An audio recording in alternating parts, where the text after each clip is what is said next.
Hello, welcome back to Homebuyer 101 class. In this last section, we're going to be covering from contract to close. We're going to be talking about all those little details that have to be taken care of once you're under contract and have that last signature all the way up to the closing table where you're signed and get the keys to your new home.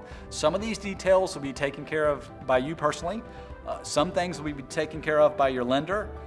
Some things by your real estate agent, and a few things by the closing attorney. So not everything is for you to take care of personally, but we're going to go through and talk about what needs to happen and who needs to be making sure that it does.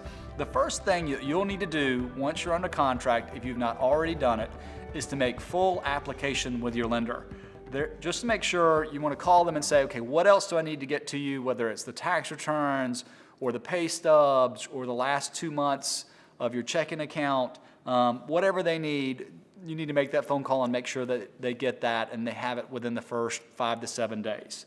The next thing you'll need to do is pick a closing attorney. Once a closing attorney is selected, they'll start to research the title and make sure there's no issues there. They'll also have somebody from their paralegal department contact you and just ask for your basic contact information, your Social Security, and a few other things from you that they'll need to put the closing together for you. At that time, in the first couple of days, your realtor will deposit the earnest money check that you've written out. Just to let you know, every once in a while, somebody will want that earnest money to come out of a savings account that they don't have checks for, so they'll transfer it from savings to checking, and that might take a day or two.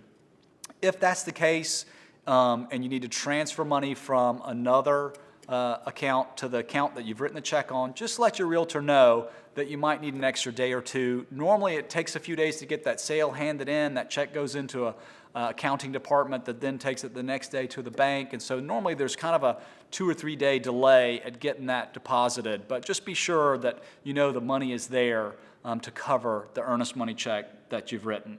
At that point also, right off the bat, you'll be setting up a home inspection, selecting a home inspector and setting that up. A home inspection usually takes anywhere from 2 to 3.5 hours depending on the size of the home. And I would say that most buyers, the majority of buyers, 60–70% attend their home inspection. And usually what happens is the home inspector will move through the home and check out different areas. Most of the time, your realtor will be there as well. I'm always at all my home inspections. Sometimes I'm just checking my email and on my phone while the home inspector does their thing. At the end of the home inspection, they will give a recap of the things they found. A lot of times they're just they've come out of the attic, they're back through the kitchen or the den, and we're just asking, hey, how'd things look up there? And they may say, no, they look pretty good. Or, well, there's a crack in one rafter that we may have to have touched up, or I was just in the bathroom, there was a small leak under the sink. But they're normal things.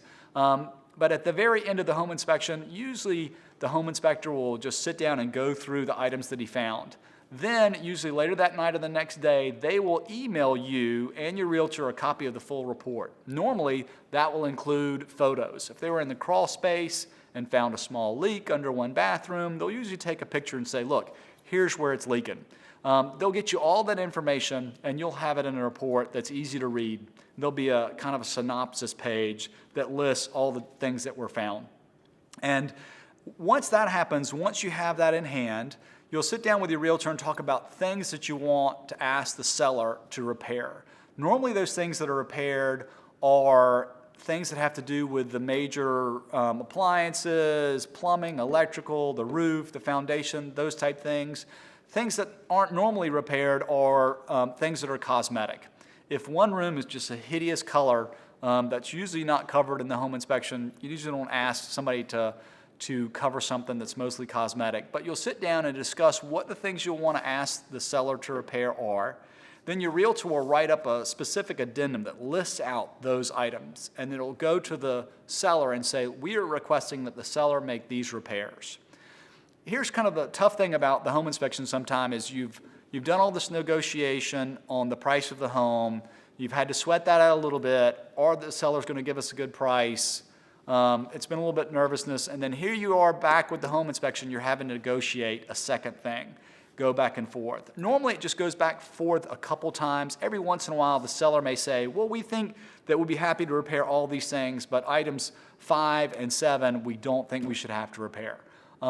If that happens and they come back and ask not to repair a few things, we can talk about it. You can talk about it with your realtor. And you may say, well, we're willing to not have those things done. Or you may want to go back and say, no, we insist these things need to be done. If there's something that's a major concern to you that the seller won't repair, you do have the right to get out of the contract and get your earnest money back. So once that's done and the seller signed off on that repair addendum, it will be their responsibility to get a contractor normally out there to repair those items, get those things done.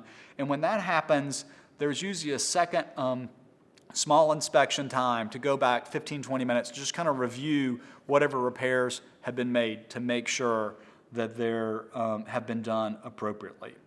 After that home inspection, you will want to set up your termite inspection or CO 100. On the other side of the home inspection, I would say that 90% of the time, almost 100% of the time, buyers don't attend the termite inspection. It's just really 5 to 15 minutes. They're just going outside of the home and the inside of the home, maybe the crawl space, if there's a crawl space on the home, and saying, okay, we've got issues with termites or we don't. Or we have issues with a high moisture level or some wood rot, or we don't. So usually one of the realtors will go open up for the termite inspection, and you'll find out that day if it passed the termite inspection or not. It normally does. If there's something that doesn't pass, we just go back and request that the seller repair that. You may have just the bottom of the wood trim on the garage door come down, and the bottom 5 or 6 inches of it is completely rotted. That comes up on the home inspection more times than not, but it may be something that a lender would want taken care of because that rotted wood may attract termites in the future. But most of the time, more times than not, a CO 100 is clear.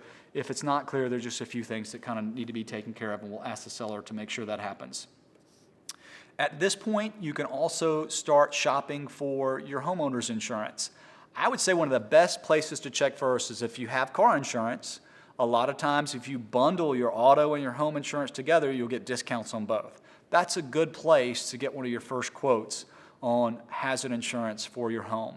And if you need some recommendations, we have an in-house insurance company that can give you a quote as well. But it's always helpful to get a couple of quotes to make sure you feel like you're getting a good price for the hazard insurance you'll need on your home. Another thing you'll need to do is to schedule electric and water hookup once you get close. Normally what happens is the seller will schedule to turn off electric and water on the closing date, and you'll schedule to turn on. Sometimes the buyer will call and the seller hasn't made that call yet, and the electric company is like, we don't have a call to turn off yet, so just call your realtor, let them know. They'll let the seller's realtor know that the seller needs to make that call and schedule a turn off so you can schedule to have it turned on. And usually what they'll do is they'll come out the day of closing, they'll read the meter, everything before that point they'll make the seller pay for, and that's where the meter will start and your bill will start on the day of closing for electric and water. So that's one other thing that you'll need to personally call and help set up. As we get right before closing, you're going to need to bring either a cashier's check or a wire for the funds that you're responsible to bring to closing. Your down payment and your closing costs. The attorney will prepare the final HUD statement, and they'll let you know this is what you need to bring to closing. Unfortunately, how things usually run is that number usually comes in the day before the closing or the morning of. So you might want to schedule a little bit of time to run by the bank and get a cashier's check. If it's a larger amount that you know from your good faith estimate that you'll need to bring to closing, $5,000, $10,000, the attorney may want you to wire that instead. They will email you the wiring instructions. You'll just take those by the bank and say, by your bank and say, here's where I want these funds wired to, and just bring that email and they'll set up a wire for you. But sometimes that is a last second thing that happens as far as getting your cashier's check or your funds wired over for closing. Right before closing, you'll do a final walkthrough. And what a final walkthrough is just a quick 15-minute walk through the house. A lot of times it happens right before you head to the attorney's office to close. But just to make sure that the plumbing hasn't sprung a leak. You don't want to close at the office, sign off on everything, get the keys, go over to your new home, open the door, and there's a leak from a pipe that's burst. And then the question is, whose insurance is going to cover that repair? The seller's insurance or your insurance. Could be that both of them are saying they don't want to do it. So this time for the first time in my career this year, probably a couple months ago, went for our final walkthrough 30 minutes before closing, and we were upstairs, and in the hallway bathroom, there in the ceiling is a brand new leak that was not there before. It wasn't real bad, but it was noticeable, and it obviously was not on the home inspection. So as we got to closing, we sat down with the seller and their real estate agent and said, look, this is a new leak, got them to sign off that they were willing to repair it. Went ahead, closed, got the keys. Their contractor was out there that week and replaced all the boots and some of the vents that were above that leak and got that fixed. And so that's just one of the things that can pop up. So you want to take a quick final walkthrough. If for some reason you get held up and aren't able to do it, you might ask your realtor to do that for you. But a final walkthrough is one of the last things before you show up at the attorney's office. So you've shown up at the attorney's office. You do need to remember to bring your driver's license with you. They're going to want to see a valid ID that shows that you are you that's purchasing this house. You'll also need to have that cashier's check with you if you're required to bring a cashier's check for some of your closing costs. As you sit down, the seller will have a few documents to sign. You will have a lot more documents to sign. You'll probably be signing documents for 30 to 45 minutes, a lot of things that are from the bank.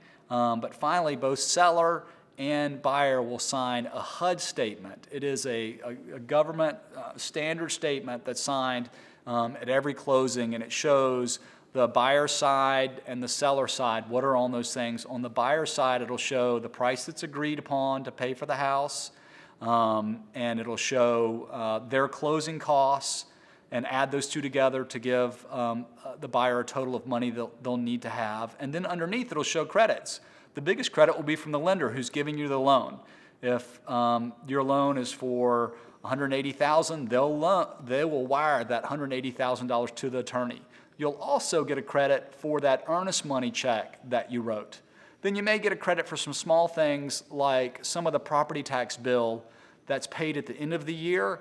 The seller may have been in there half the year, but at the end of the year, you're paying the whole property tax bill. So you may get a small credit for half of the property tax bill. So they'll look at your sales price and your closing costs, add those up, all your credits from your lender and your earnest money, subtract those, and the amount at the bottom of the page is that number or that dollar amount that you were required to bring to closing in either a cashier's check or a wire. And on the seller side, it'll just show those expenses that a seller paid for and the money they'll get back at closing.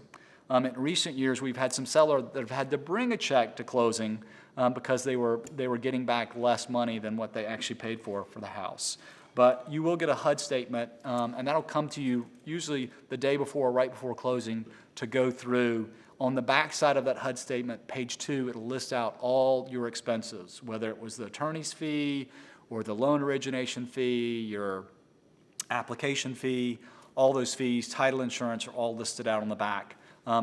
They're a little bit numerous, but we'll try and include a sample page in your notes that shows you what those payments are. As a matter of fact, your good faith estimate that we'll try and include in your notes will list all the little fees and items that'll be part of your closing costs and break those out. And then if you have any questions about one or a couple of those, you can feel free to ask your lender about those or your realtor.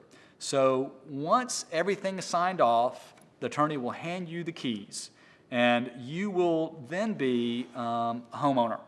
And once you have the keys in hand, you leave the closing, you can head right over to your new house and start moving things in. One thing I would caution you on is a lot of times people like to close on a Friday, and so they have the weekend to move. But if you are closing late on a Friday, Fridays are always the busiest day for an attorney.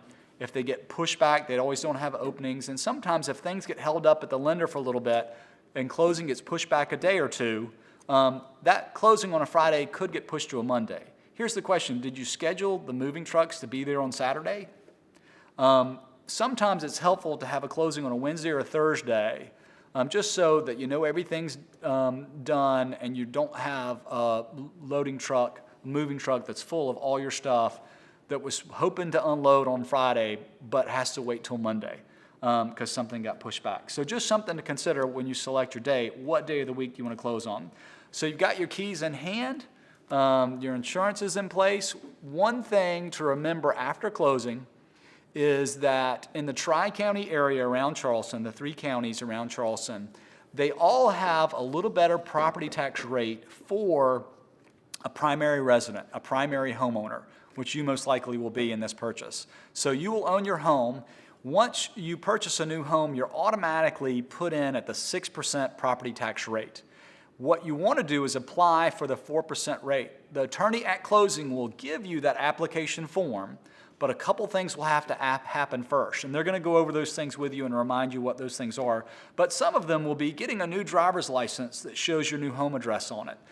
Maybe registering to vote in that area. They're going to make you provide a copy of the closing statement. But I will say this, the 6% property tax ratio is almost twice as much as the 4% ratio, because the 4% gets a few deductions and exemptions from a couple other little add-ons in price, so that the 6% property tax that you'll be being charged as of closing will be twice as much as your property tax at 4%. So you just need to remember to hold onto that form after closing that the attorney provides you with. In 2 or 3 weeks, once you've gotten your driver's license switched over, you'll head down to the county office with that and register your new home as a primary homeowner, and your taxes will be cut in half. So I want to say right now, that's the end of our contract to close segment. I want to thank you so much for joining us for this class. So did you remember everything I said for the whole class, or there's some things that are a little bit foggy still? I want to let you know that feel free to call us if you have any questions or anything wasn't covered. Our contact info will be down below. But it's just another thing that there's just a lot of little things to remember, and that's why it's great to be able to have a realtor, a professional that knows the market and knows all the things that need to be done to kind of assist you in the process. Thanks so much for joining us for this class. Please feel free to contact us with any questions. It's been our pleasure to be in class with you. Thanks again. Have a great day.